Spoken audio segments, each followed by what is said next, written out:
Me llamo Laura y tengo 37 años. Vivo en una casa amplia a las afueras de la ciudad, con un jardín que florece en primavera pero que para mí, desde hace tiempo no tiene aroma. Estoy casada con Carlos, un hombre noble, generoso, trabajador, pero también ausente. Su trabajo como transportista internacional lo mantiene lejos la mayoría del mes. Cuando era más joven, su ausencia me parecía una prueba de amor, él se sacrificaba por nuestro futuro. Pero con los años, el silencio de la casa se fue haciendo más pesado. Las noches se volvieron eternas y las conversaciones cada vez más breves. No tenemos hijos, y aunque al principio lo aceptamos con madurez, la soledad fue llenando rincones que antes ocupaba la esperanza. Últimamente me he sorprendido mirando mi reflejo con cierta tristeza. ¿En qué momento dejé de sentirme mujer para convertirme solo en la esposa que espera?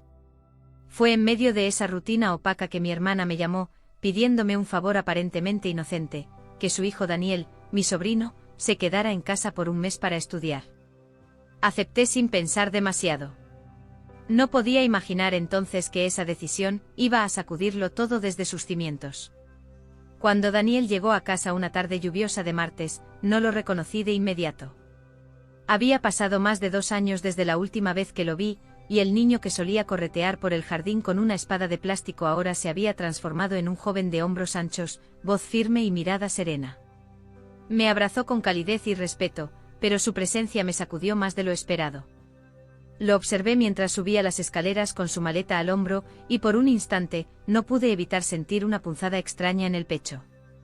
¿Era orgullo, nostalgia, o algo más confuso? Aquella noche cenamos juntos. Carlos, como siempre, estaba fuera. Daniel me habló de sus estudios, de lo mucho que se estaba esforzando para un examen que definiría su futuro. Me gustó verlo tan enfocado, tan disciplinado. Pero también noté una sensibilidad en el que no era común en los hombres jóvenes. Me escuchaba con atención genuina, me miraba a los ojos cuando hablaba. No era la mirada inocente de un sobrino, había una conciencia sutil, como si de alguna forma intuyera mi fragilidad. En los días siguientes me encontré esperando nuestras charlas después de la cena. Él estudiaba casi todo el día, pero en la noche bajaba a tomar un té conmigo. Su voz se volvía mi compañía, su risa un sonido que rompía mi silencio interior. Comencé a preparar sus platos favoritos, a preocuparme si dormía bien, a mirarlo de reojo cuando no se daba cuenta. Me sorprendía a mí misma. No era solo que me sentía atraída por su físico, aunque sería hipócrita negarlo, era más bien esa sensación de estar viva, vista, escuchada. Algo que había olvidado que podía sentir. Una tarde, mientras doblaba la ropa en mi habitación, encontré una camiseta suya entre mis sábanas. Debía haberse mezclado accidentalmente en la lavandería, pero al tocar la tela suave, impregnada de su aroma, sentí un estremecimiento inesperado. La dejé cuidadosamente sobre su cama, pero el temblor en mis manos tardó en irse. Empecé a notar que Daniel también estaba incómodo, o al menos más consciente. A veces cuando pasábamos cerca en la cocina, él se apartaba como si temiera el contacto. En una de esas ocasiones, nuestras manos se rozaron al alcanzar la misma taza, y él retiró la suya con rapidez, casi con culpa. Pero lo que no podía ocultar era su mirada, una mezcla de duda, deseo y confusión. Esa noche, mientras apagaba las luces de la casa, lo escuché hablar por teléfono en su habitación. No entendí todo, pero sí algo claro como el agua: ella me está probando, no sé cuánto más voy a poder resistir. Me quedé inmóvil frente a la puerta, con el corazón desbocado. No era imaginación mía. Algo real estaba creciendo entre nosotros. Y en ese instante supe que había una línea que si cruzábamos, no tendría vuelta atrás. Esa noche no pude dormir. Di vueltas en la cama, repasando una y otra vez esas palabras que escuché tras la puerta. Ella me está probando, no era una fantasía mía. No era solo soledad. Había algo en el aire entre nosotros, algo eléctrico, una tensión que ninguno de los dos sabía nombrar, pero ambos sentíamos. Me pregunté si estaba perdiendo el control, si había cruzado ya algún límite invisible. Pero en lugar de sentir culpa, sentía vértigo, como si caminara al borde de un acantilado con el viento empujándome suavemente hacia adelante. Al día siguiente intenté actuar con naturalidad. Preparé el desayuno como siempre, puse música suave en la cocina y le pregunté a Daniel cómo había dormido. Me respondió con una sonrisa tímida: evitando mi mirada, como si también hubiera pasado la noche despierto. Ese silencio compartido decía más que 1000 palabras. Durante el día me forcé a mantenerme ocupada, limpié los estantes del salón, regué las plantas, incluso llamé a una amiga que no veía hace meses. Pero bastó con escuchar los pasos de Daniel bajando por las escaleras para que mi cuerpo reaccionara de nuevo, como si toda yo estuviera en alerta. En la tarde él salió a correr por el vecindario y cuando volvió, sudado, con la camiseta pegada al cuerpo y el aliento agitado, lo vi entrar a la cocina en busca de agua. Me sorprendí observándolo detenidamente. Esa forma de moverse, el leve rubor en sus mejillas, la forma en que su pecho subía y bajaba con cada respiración. Me sentí como una adolescente con pensamientos prohibidos. Me odié un poco por eso, pero también me reconocí humana. Me serví un vaso de agua también, solo por tener una excusa para estar cerca. Él me miró de reojo, sonrió, y por primera vez, no desvió la mirada. Fue apenas un segundo, pero se sintió eterno. Esa noche decidí darme un baño largo para calmar los pensamientos. Cerré la puerta del baño, encendí velas y dejé que el agua tibia me envolviera. Pero al salir de la bañera me di cuenta de que había olvidado la toalla. Por un instante dudé. Luego, sin pensarlo demasiado, llamé a Daniel. ¿Podrías traerme una toalla? Está sobre mi cama, mi voz sonó suave, casi susurrante. Hubo un silencio breve, luego sus pasos en el pasillo. ¿La dejo aquí afuera?, preguntó con la voz un poco tensa. No puedo salir así, se mojará todo. Puedes entrar si quieres, le respondí. La puerta se abrió lentamente. No crucé la mirada con él, solo extendí mi mano desde detrás del biombo. Sus dedos rozaron los míos al pasarme la toalla. Un segundo de contacto, tembloroso y cargado de 1000 cosas no dichas. Cuando cerró la puerta detrás de él, me quedé de pie, con la respiración entrecortada. Supe entonces que estábamos jugando con fuego. Y lo más inquietante era que ninguno parecía querer apagarlo.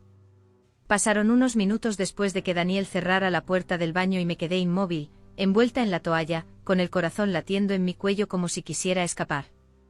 Sentía el calor del vapor en mi piel, pero también el de una tensión que no era solo física, era emocional, casi existencial. Me preguntaba cómo habíamos llegado hasta allí, en qué momento lo cotidiano se había vuelto tan cargado de significado.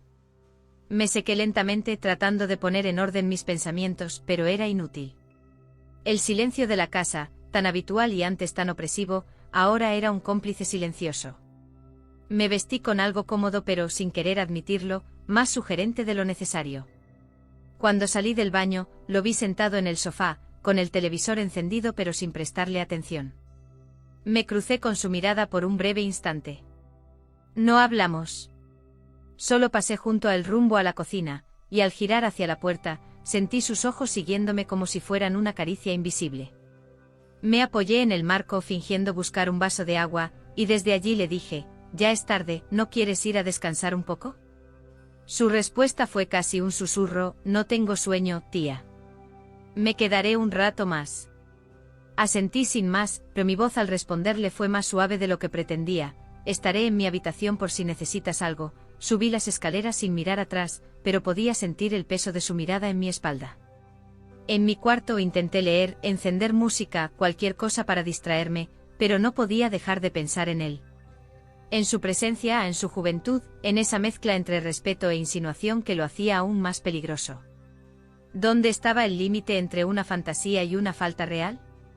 ¿Hasta qué punto lo que sentía era culpa o solo miedo de reconocer mi deseo? Pasada la medianoche salí de la habitación. Los pasillos estaban en penumbra, apenas iluminados por la luz del jardín que se colaba por las ventanas. Caminé en silencio hasta la puerta de Daniel. Dudé por un momento. Quería asegurarme de que dormía, de que todo seguía como debía. Acerqué mi oído y escuché su respiración, tranquila pero no del todo profunda. Toqué la puerta suavemente. Tía, dijo con voz adormilada. ¿Puedo pasar un segundo?, pregunté, más con el corazón que con la voz. Me respondió con un sí apenas audible. Entré. Él estaba acostado pero claramente despierto. Me senté al borde de la cama, sin saber exactamente qué decir. He notado que últimamente estás más callado conmigo, ¿estás bien? Él bajó la mirada, Luego me miró con una mezcla de sinceridad y duda. No sé, tía. Me siento confundido. Pienso en muchas cosas, y a veces no sé si está bien o mal sentir lo que siento. Sentí un nudo en el pecho. Me acerqué un poco más, lo suficiente para que pudiera escuchar mi voz sin que nadie más en el mundo lo hiciera. No estás solo, Daniel. Yo también me siento así, y mientras nuestras miradas se encontraban en la penumbra, supe que si no me alejaba en ese instante, todo iba a cambiar para siempre. Me quedé sentada al borde de su cama, con las palabras flotando entre nosotros como hilos invisibles. La habitación estaba en penumbra, y el leve brillo de la luna se filtraba por la ventana, dibujando sombras suaves en su rostro. Daniel no decía nada, pero su respiración era un lenguaje que yo ya entendía. Había tensión, sí, pero también ternura, una especie de respeto contenido que me conmovía más de lo que podía explicar. No estás solo, repetí casi en un susurro, a veces también me siento perdida, olvidada, como si ya no tuviera derecho a sentir. Él me miró entonces directamente sin apartar los ojos como antes. Y en su mirada no había juicio, sino comprensión. Eso fue lo que me desarmó. No fue el deseo lo que me hizo quedarme un poco más cerca, sino esa extraña sensación de ser vista, realmente vista, sin filtros ni roles preestablecidos. Me contó que había estado luchando con pensamientos que no sabía cómo nombrar. Que me respetaba profundamente, pero que también había algo en mi presencia que lo removía por dentro. Mientras hablaba, yo sentía que una parte de mí, enterrada bajo años de rutina, de silencios con Carlos, comenzaba a despertar. No era solo atracción física, era necesidad de conexión, de intimidad emocional. No dije nada por unos segundos. Solo acerqué mi mano a la suya, despacio, dejándola reposar allí como quien pide permiso sin palabras. Él no se movió. Tampoco yo. El silencio volvió, pero esta vez era cálido como un refugio. Después de un rato me levanté lentamente. Buenas noches, querido, murmuré y antes de salir de la habitación, le dejé un beso suave en la frente. Al cerrar la puerta, sentí un vértigo dulce y peligroso al mismo tiempo. No había ocurrido nada concreto, pero sabíamos que algo había cambiado. Esa madrugada soñé con mi juventud. Soñé que corría por un campo abierto con el viento en el rostro y el corazón ligero. Al despertar, tuve ganas de llorar, pero no de tristeza. Sentía que algo en mí estaba renaciendo. Los días siguientes fueron extraños. Más suaves, más íntimos. No hablábamos de lo ocurrido, pero se notaba en los pequeños gestos, como nos buscábamos con la mirada, como nos acercábamos sin necesidad de tocarnos. Una tarde, Carlos llamó para avisar que volvería antes de lo previsto. Esa noticia cayó como un balde de agua fría. Mi corazón se contrajo no por miedo a ser descubierta, sino porque no sabía cómo manejar el torbellino que llevaba dentro. Esa noche preparé la cena con más cuidado de lo normal. Daniel estaba en el jardín, distraído con sus ejercicios. Cuando entró a la cocina, sudado y sin camiseta, me miró y dijo con una sonrisa que intentaba parecer casual, ¿necesitas ayuda con algo? Por primera vez, no supe qué responder. Lo miré fijamente con una mezcla de deseo, culpa y una ternura que dolía. Tal vez sí, Daniel, tal vez necesito más ayuda de la que me atrevo a pedir. En ese momento su sonrisa se desvaneció. Se acercó lentamente hasta quedar a pocos pasos de mí. Yo no me moví. Y ahí, en ese instante suspendido, supe que lo que viniera después, ya no sería solo un juego de miradas. El espacio entre nosotros era mínimo, pero la carga emocional que nos envolvía parecía ocupar toda la cocina. Daniel me miraba sin parpadear, como si intentara descifrar no solo mis palabras, sino todo lo que había detrás de ellas, años de silencios, de deseos callados, de rutinas que asfixian. Su respiración se volvió más lenta, más profunda, y por un instante sentí que él, con solo estar allí, sostenía algo que yo ya no podía.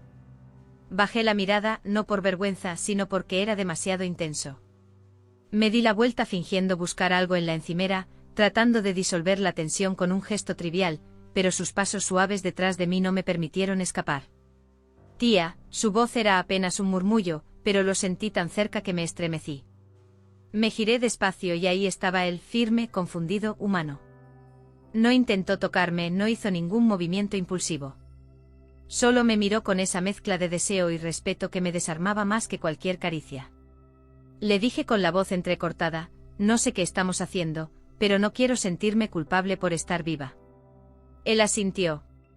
Tampoco quiero hacerte daño, respondió. Y esas palabras simples y honestas me conmovieron profundamente. Nos quedamos así frente a frente respirando el mismo aire, compartiendo una intimidad que ya no necesitaba excusas. Finalmente me aparté con suavidad. Carlos llegará mañana, le recordé como si eso pudiera devolvernos a un orden anterior. Daniel bajó la mirada, luego salió de la cocina sin decir nada más. Esa noche el silencio volvió a llenar la casa, pero ya no era un refugio, sino una sala de espera donde todo estaba a punto de resolverse, o romperse.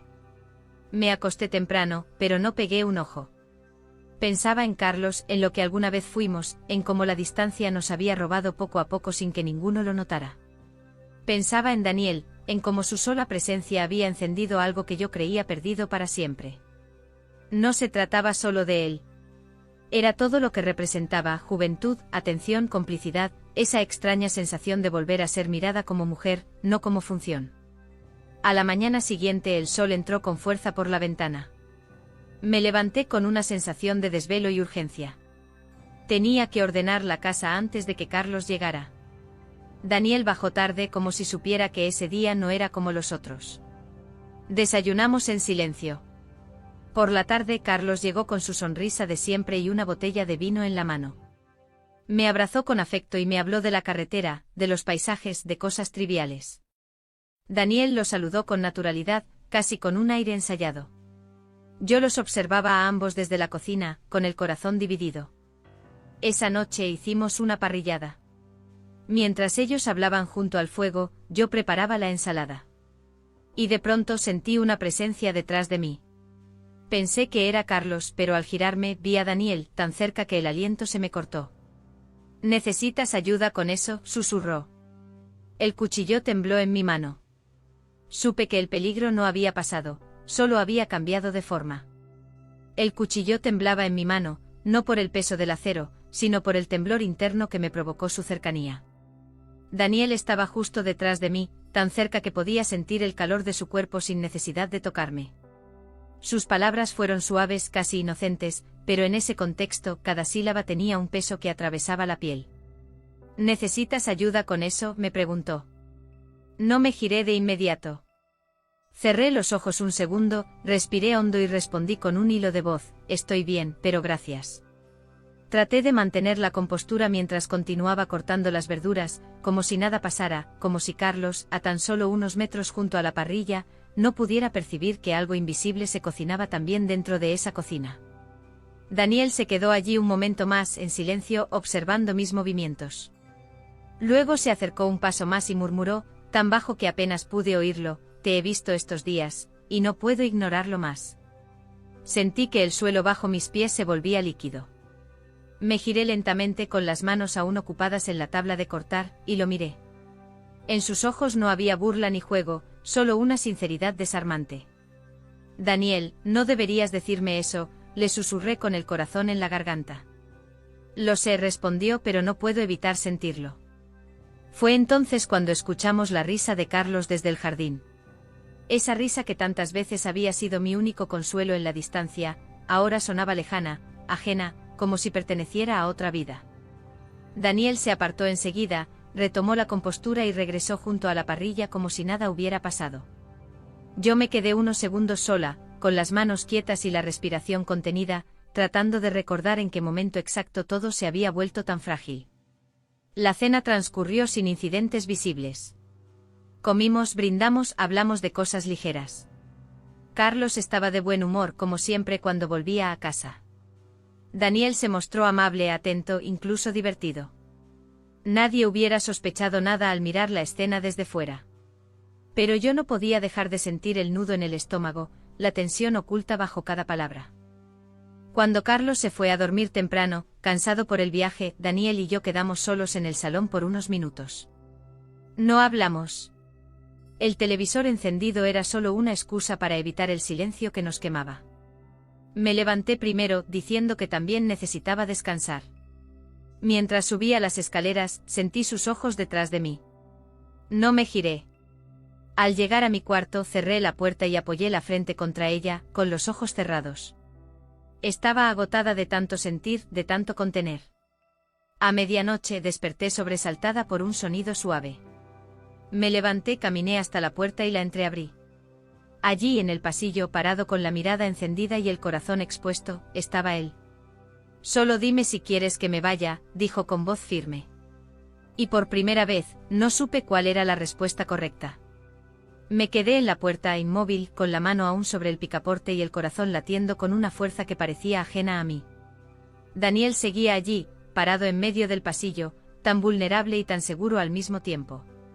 Su pregunta flotaba en el aire como una cuerda tensa: «Solo dime si quieres que me vaya». Era una súplica disfrazada de respeto.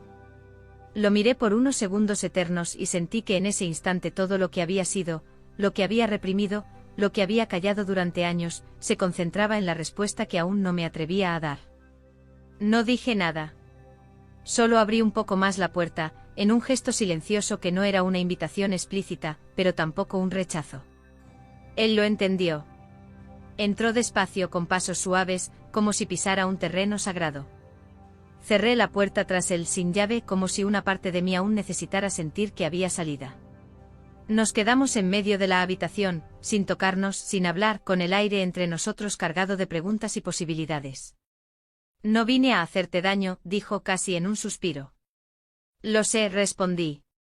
Me acerqué lentamente, lo suficiente para oler el jabón de su piel, para sentir su aliento cerca del mío. Pero no lo toqué. «No aún». «Esto no es solo deseo», murmuré. «Es algo que no entiendo del todo. Algo que me hace sentir viva, pero también perdida». Él bajó la mirada y por primera vez noté un temblor en su voz cuando dijo: «Yo tampoco sé qué es, pero desde que estoy aquí, nada se siente igual». Sentí una punzada en el pecho. Quise abrazarlo, no como mujer a un hombre, sino como alguien que ve en otro el reflejo de su propia soledad. Acerqué mi mano a su rostro, lo rocé apenas, y luego lo abracé. Un abrazo largo, silencioso, lleno de cosas que ninguno de los dos sabía decir en voz alta. Permanecimos así por minutos. No hubo besos, ni promesas, ni actos que cruzaran una línea definitiva. Solo esa intimidad profunda que a veces duele más que cualquier contacto físico. Cuando me separé le dije: «No sé qué va a pasar después, pero esta noche solo quiero estar aquí. Sin culpas, sin máscaras». Él asintió. Se sentó en la alfombra cerca de la ventana, mirando hacia el jardín. Yo me recosté en la cama, mirando el techo, escuchando su respiración tranquila. Así pasamos la noche sin dormir del todo, pero tampoco despiertos del todo. Cuando el sol comenzó a filtrarse por las cortinas, sentí una calma extraña. Algo dentro de mí había cambiado. No era alegría ni tristeza. Era claridad. Sabía que algo en mí había despertado para siempre. Y también sabía que al despertar del todo, tendría que enfrentar las consecuencias de haberme sentido viva otra vez, aunque fuera por una sola noche. El amanecer trajo consigo una claridad que ninguna lámpara podía darme. Vi mi reflejo en el espejo, la misma mujer pero distinta. No por lo que hice o no hice, sino por lo que sentí. Esa noche no rompí promesas, pero rompí silencios. No crucé una línea física, pero crucé un umbral interno que llevaba años cerrando los ojos. Carlos seguía siendo el hombre que me ofrecía estabilidad, pero ya no era el puerto donde mi alma encontraba refugio. Daniel se fue unos días después, con una mirada que no pedía explicaciones, solo agradecía el espacio compartido. No hubo despedidas dramáticas. Solo un silencio limpio, lleno de respeto. Y yo, por primera vez en mucho tiempo, comencé a caminar hacia mí misma. No fui infiel con el cuerpo, pero comprendí que la traición más dura es olvidarse de una misma para cumplir con lo que otros esperan. A veces la fidelidad no se mide por lo que conservas, sino por lo que te atreves a soltar. Porque solo cuando nos miramos con verdad, podemos renacer con dignidad. La lealtad más profunda no es hacia los otros, sino hacia la parte de ti que aún late, aunque todo parezca dormido.